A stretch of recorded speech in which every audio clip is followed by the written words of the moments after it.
Alıyoruz. Ben bakalım buradayım. Doğan Başkanım. Hazırlama kısmı. Burada vestiyerler hazırlanıyor. Nasılsınız? Sabah yapmış alanımız burası. Bak çalışıyorum ya ondan dolayı. Sıkıntı olmasın diye. Evet. Çalışmalar mevcut. Aslında Şuradan gösterelim aslında. Bu şeyde de vardı. Serde de koyarken. Büyük kültür ihraçlarına gelen Göbekli ile Çin'den bir manyetim.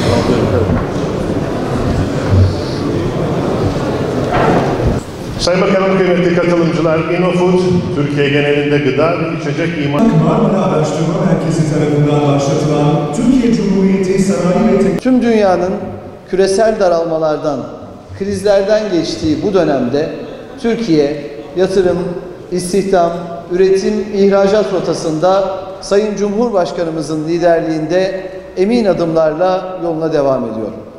Geçtiğimiz yıl ihracatımız 255,8 milyar dolara ulaşarak Cumhuriyet tarihimizin rekorunu kırdı. Bu rakamla orta vadeli programdaki 255 milyar dolarlık ihracat hedefimizi de aşmış olduk. 2023'ün 3. çeyreğinde ekonomimiz %5,9 oranında büyüyerek son 13 çeyrektir kesintisiz büyüme trendini sürdürdü. Salgın öncesi döneme göre son 3 yılda 4 milyonun üzerinde ilave istihdam oluşturdu. Peygamberler şehri Şanlıurfa'mızda tarımıyla, sanayiyle, kültür ve turizmiyle büyümeye, gelişmeye, bölgesinde bir cazibe merkezi olmaya devam ediyor. Şehrimiz maalesef geçtiğimiz yıl ağır bir imtihandan geçti.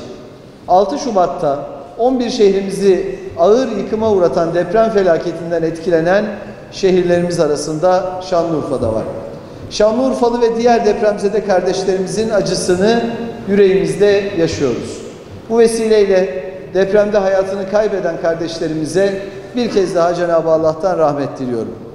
Sayın Cumhurbaşkanımızın liderliğinde asrın felaketinin yaralarını sarmak için ilk andan itibaren tüm kaynaklarımızı deprem bölgesi için seferber ettik. Şehirlerimizin yeniden ihya ve inşası için gösterdiğimiz çaba ve gayretlerle Şanlıurfa'mız hızlı bir toparlanma sürecine girdi. Hayata geçirdiğimiz teşvik ve desteklerle, kurduğumuz sanayi altyapıları ile son 22 yılda olduğu gibi Şanlıurfa kalkınma yolculuğuna güçlü şekilde devam ediyor. Şanlıurfa bugün bir sanayi şehri. 22 yıl önce şehrimizde sadece bir organize sanayi bölgesi bulunuyorken bu sayıyı hep birlikte 5'e çıkardık. Organize sanayi bölgelerimizde istihdam 29 bine ulaştı. OSB'lerimizde çarkların daha da güçlü dönmesi için aynı dönemde 3 milyar lira kredi desteği sağladık.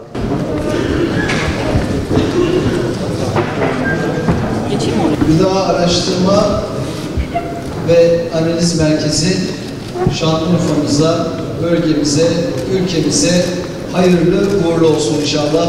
Ya Allah, Bismillah.